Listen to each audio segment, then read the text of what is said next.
Morning, everyone, and welcome back to another episode of Coffee with the Critters, where I live stream every Sunday morning at 9:30 a.m. Eastern on the Animal Behavior Center's Facebook page and YouTube channel. For those that may be new, my name is Laura Joseph, owner of the Animal Behavior Center.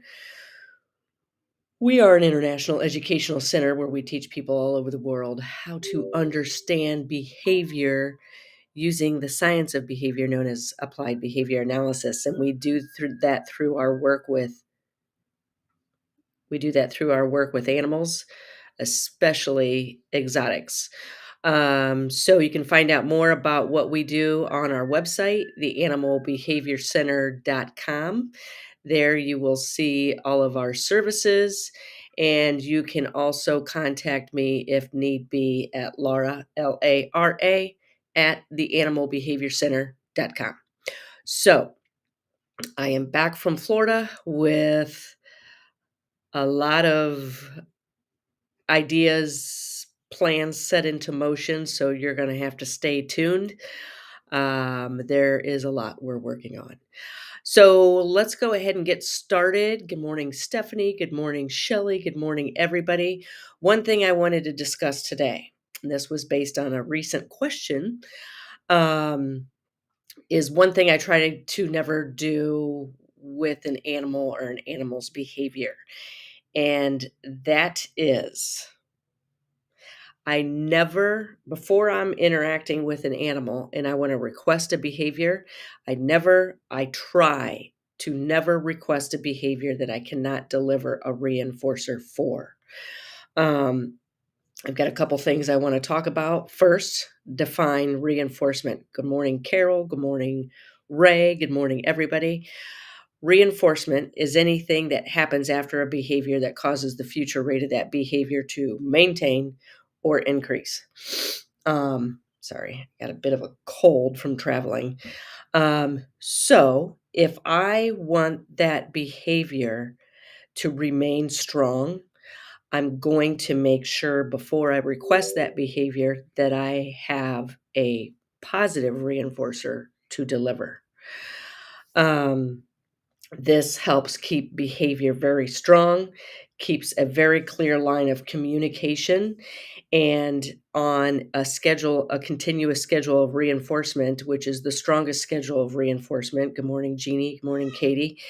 If continuous schedule of reinforcement means every single time the behavior is given, a reinforcer is given. That's what I use through shaping in the beginning stages of teaching behaviors.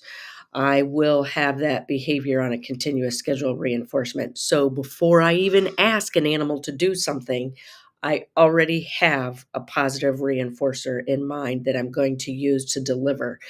And I see a lot of people requesting behaviors and not giving reinforcement. That does go into an intermittent schedule reinforcement, which I'm not going to get into, but I do want to give a couple of examples. Asking a dog to come to me on cue. If I'm asking a dog to come to me, I'm going to make sure I have a positive reinforcer in mind that I can deliver for the dog coming to me on cue. And I have to make sure that when I ask that dog to come to me, whatever that dog is doing at that moment, is my positive reinforcer going to match or beat the reinforcer behind the behavior the dog is already doing? So if the dog is, let's say, rolling through a pile of dog crap, that may not be a desired behavior of ours, but it is for the dog, or the dog wouldn't be doing it. So I have to deliver a positive reinforcer that is of higher value to that dog than that pile of dog crap. So that is if I want that behavior to remain very strong. And positive reinforcers are always defined by the animal. They're never defined by us. We just choose what they are at that particular moment in that particular environment, because they will change. And then we use them. So I want to give a couple different examples. Also, asking a bird to step up onto my hand. I am not going to ask that bird to step up onto my hand if I don't have a positive reinforcer to deliver for that behavior, if I want that behavior to remain strong. And with that being said, I'm thinking maybe in one of the future episodes, I do a live stream of Coffee with the Critters with Noodle. So it doesn't matter the species, it matters the behavior. Okay. And this is why I teach people how to understand behavior through working with exotics, because exotics tend to be less forgiving. So it really fine tunes our understanding of behavior.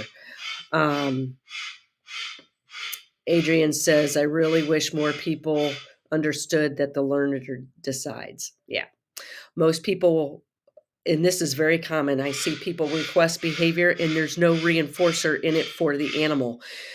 I always try to put myself into the animal's position and into their thought process and say, why would the animal want to do this for me? When I can do that, I can better define the animal's positive reinforcers. And we don't reinforce the animal, we reinforce the behavior. So gave the example of a dog coming to me on cue, a bird stepping up onto my hand, and how about I like to give human examples? Asking a child to clean their room. Why would the child want to clean their room? I'm using the word child because these are stages of life for human beings where we are shaping behavior. The person is learning. If there is a positive reinforcer in it for the child, she will want to clean their room. I also wanted to give another human example because Steve Williams, who says he made a comment on last week's live stream that he's not getting notified of when I'm live streaming. So I told him, I said, turn on your notifications. He said, I do have them on, but I'm not getting notified of you live streaming. And I said, I don't know. This is an example of me experimenting with the environment. And I said, maybe it has to do with your engagement. If you engage more, click likes, make a comment, maybe when I live stream, it will show up for you.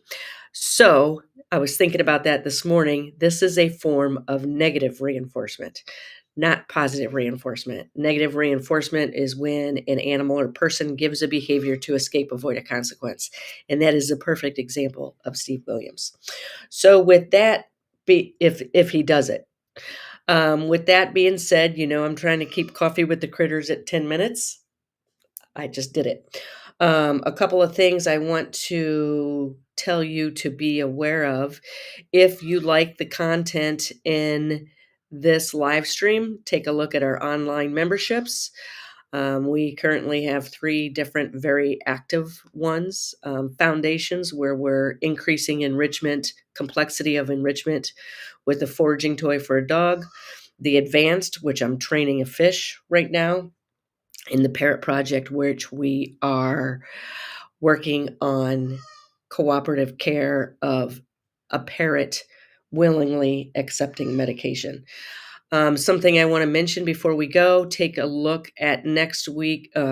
Mark your calendars. Next Sunday, Coffee with the Critters will be a half an hour because I will be having guest Emily Cassell. She's also an animal trainer on here for a half-hour discussion, and we're going to be discussing understanding individual animal behavior through observing them with enrichment. So, also keep an eye out for our live drop-in classes. They're going to be very active in October and November, and hopefully for the rest of my working career.